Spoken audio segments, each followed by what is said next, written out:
Rich Bookie. What's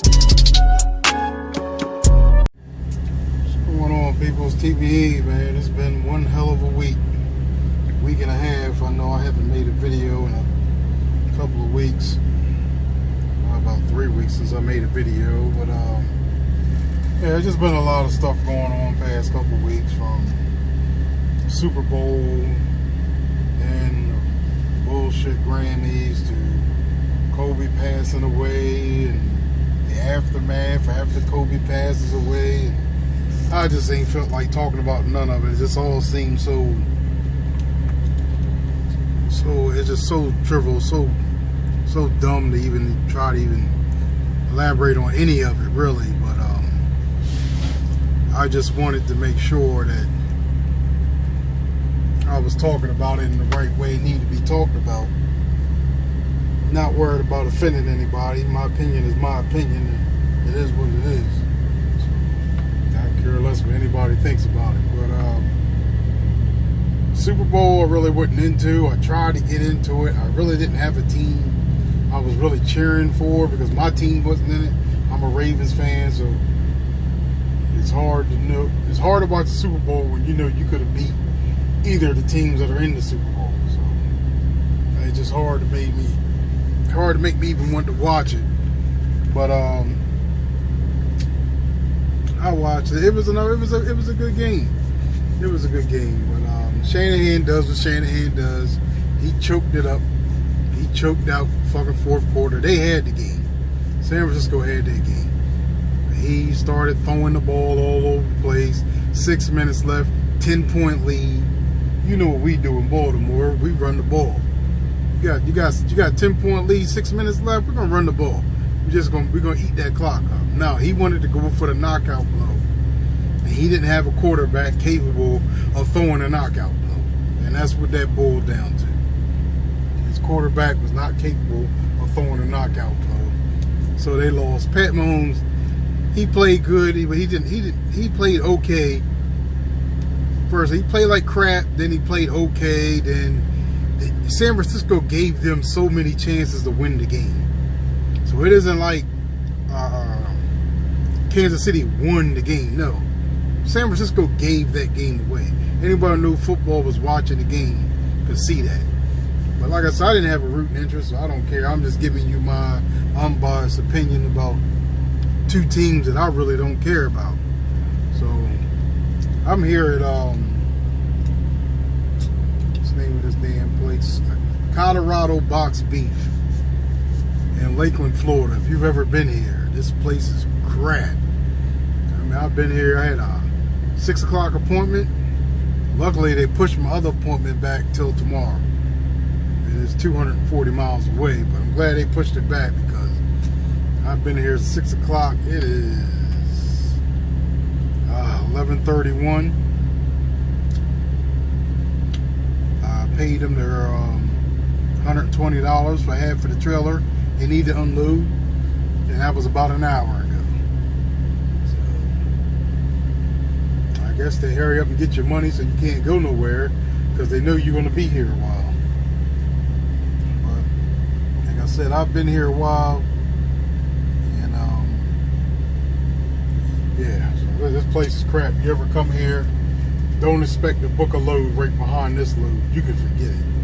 Those of you that are owner operators, those of you company drivers, you get here, make sure you got something to eat. They do got a vending machine for something to drink. They do not have anything to eat. So you better make sure you're able to feed yourself while you're sitting here, because you're going to be here till late in the afternoon if you get here early morning.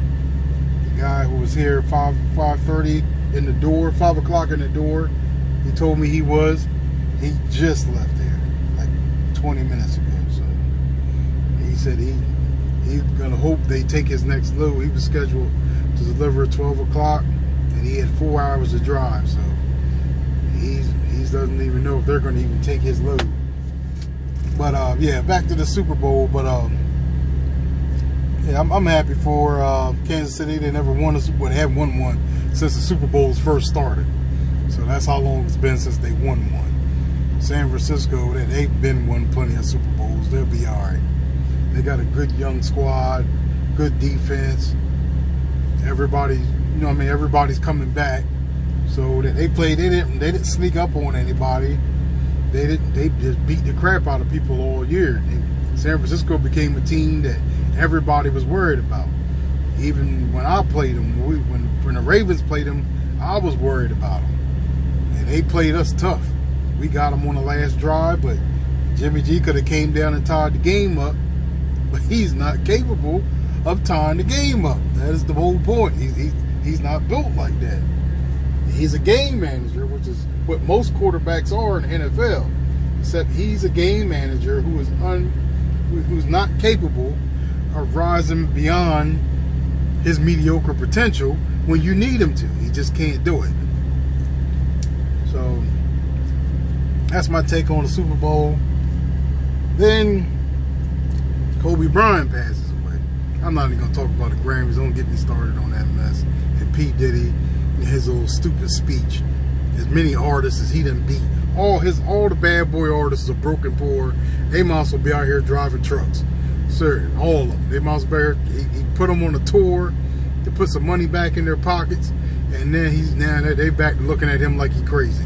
They only kiss his behind because they need to come out here and make some money every once in a while. But that's my take on the Grammys about P. Diddy's stupid speech that he act like all black people going to get behind, all artists. Ain't nobody going to get behind, dude. You just like the white dudes that you talking about. If not, even worse. Even worse.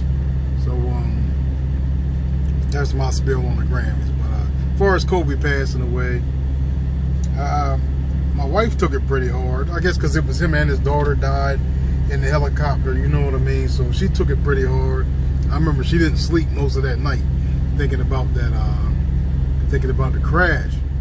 But the thing that got me was there's something that was going around on the internet that was showing a helicopter going down and blowing up. So I was trying to explain to her was that was not a real video of his helicopter. He didn't have a double propeller helicopter, and two, his helicopter crashed in the mountains and then came down. They crashed at 180 miles an hour. Could you imagine that? Man, 180 miles an hour smack into a hill, and then they came down the hill. So those of you who didn't know or seen that video of the helicopter going down on the internet and they're saying, oh, that's Kobe Bryant's helicopter. That is not his helicopter. But I was surprised how I felt because I was not a big Kobe Bryant fan. I'm a LeBron James fan. I've never been big on Kobe at all. Even back in the day, I was an Allen Iverson fan. So it was AI, then I went from AI to LeBron. I don't know about these youngsters that are out right now. I have to figure out after LeBron retires who I'm going to rock with. But yeah, but I was not a big Kobe fan, but I respected his game. Because he hurt a whole lot of people's feelings. Now, he might go 0 for 18 from the field, and then next thing you know, he hitting the game winner, or he tied the game up with a 3, step back, fade away 3 with his eyes closed, like some crazy mess. So I had ultimate respect for him. I had ultimate respect for his game, but the person he became after basketball is what I started to respect, because I expected him to be the same ass that he was when he was on the court. But he wasn't. He was a whole different person. He was like, hey man, that's the mama mentality. It's take no prisoners. You have no friends on the court. All that nice stuff. Sometimes LeBron does it, drives me nuts. You know what I mean? When it comes to other players, Kobe wasn't about none of that. Like, I'm out here to kick some ass and then go home, and then that's it. So that's what I respected about him. You know what I mean? Then he had his daughter, man. She was starting to play like him. You know what I mean? She had his little cadence like he had, and he said he didn't have a son to carry his legacy. She was like, I'll carry it on for you. You know what I mean? That's all you can hope for as a man if you don't have any sons. Somebody to try to pass on those good genes that you can pass down through your kids if you have athletic genes. So the two of them dying together, you know what I mean? It hit people hard. It hit people hard. But the Gayle King interview, I got kind of mixed emotions on it because yes, it was disrespectful, whatever, that, but people know Gayle King. They know Gayle King. They know Oprah. They know what time it is with them. And Lisa Les should have known better. She should have known better. She should have known at some point during that interview that she was going to make the little Becky into a victim, which Becky is not a victim. Becky got $6 million for having sex with like 7 people in a 24-hour period. Whatever she did with them nasty-ass drawers that they got of hers. But she got off big time. She got $7 million. She's out here living it up somewhere. So that's why you haven't heard from her. What's she crying about? She got mills. She probably started some businesses, helped some people start some businesses, and they living all off that black money that young man worked his butt off to make. So, and you know what time it is with Gayle and Oprah. It's always black men are the predators, black men are the problem, black men. So my point with Lisa Leslie is you should have seen that coming. You should have seen it coming and told her, look, we're not going to talk about the rape allegations with Kobe. We're not doing that. He's not even buried yet. We haven't had a memorial for him yet. We're not going to go there. Like Gayle King asked the question, she did exactly what I knew she was going to do. She claimed that it was CBS's fault, how they cut up the interview and all that. Nah, bro, that was your mess. That's what you and Oprah do. You take people who accuse people of something, and then you make them out to be the victim, and everybody else is the predator. So, I understand everybody was mad at Gayle King, but Gayle King does what Gayle King does. That's just what she does. That's what her and Oprah have an agenda. Russell Simmons took 7 or 9 lie detector tests, 7-hour, 3-hour lie detector tests he took. But the woman who was claiming to be a victim never took a lie detector test. She never took a lie detector, but Russell Simmons had no problem taking one. So Russell was like, what about that? You don't want to talk about that in the documentary? And a whole bunch of people started saying, hey, man, that's enough. You already then had the line. They already proved to be liars. The little white boys on Michael Jackson. They proved to be liars. Then you had R. Kelly. Then we know about R. Kelly. We don't know that. But the point is, your boy, her boy, Harvey Weinstein, then Oprah's spiritual advisor, who molested and raped thousands of women who were looking for him for spiritual advisement. She hadn't made no documentaries about them. Harvey Weinstein's been doing this for over 30, 40 years in Hollywood. I remember when Brad Pitt was on the talk show and he was talking about Harvey Weinstein. He was talking about how he had to go up in there and threaten that man's life if he ever tried Jennifer Aniston again. So this man's been a predator. You got just a couple of people who want a payday talking about some black dudes, but yet when the white dudes do it, there's all this evidence, thousands and thousands of paperwork. The man's getting taking a trial in two different states. I think it's done in New York. Then California's going to take him up on charges. Thousands of women, the Oprah spiritual advisors. Then he's a molested and raped, trafficking. Bill Clinton, Oprah's homeboy. We all know he's a sexual predator. But they ain't done no specials on Bill Clinton. Because, you know what I mean, that's who you got to rub elbows with. Harvey Weinstein's a Jew. You got to rub elbows with the Jews in Hollywood. Her spiritual advisor. You know what I mean? She's not going to make videos about those dudes. She's just going to make it look like, you know what I mean, the Me Too movement, whatever the hell it is, just going to make the black men look like the predator. She's going to do the work of the white man for them. She's going to do the work for them and then go ahead and make us look. But then the backlash came. And all the male stars and even some females started coming out, but like, nah, y'all wrong. You out of pocket. That's enough. 50 Cent been on her neck. He been on Oprah's neck for years. For years. About how she treat black men. But Sorry about that. My phone overheated. I am in Florida. You know, the sun beats down on your phone, then you can't. It overheats and stop recording on me. But like I was saying, all the usual suspects have come out in defense of Gayle King and Oprah, Michael, Eric Dyson Clay. The nigga sound like a pimp from the 60s when he's talking. A whole bunch of big words, ain't talking about nothing.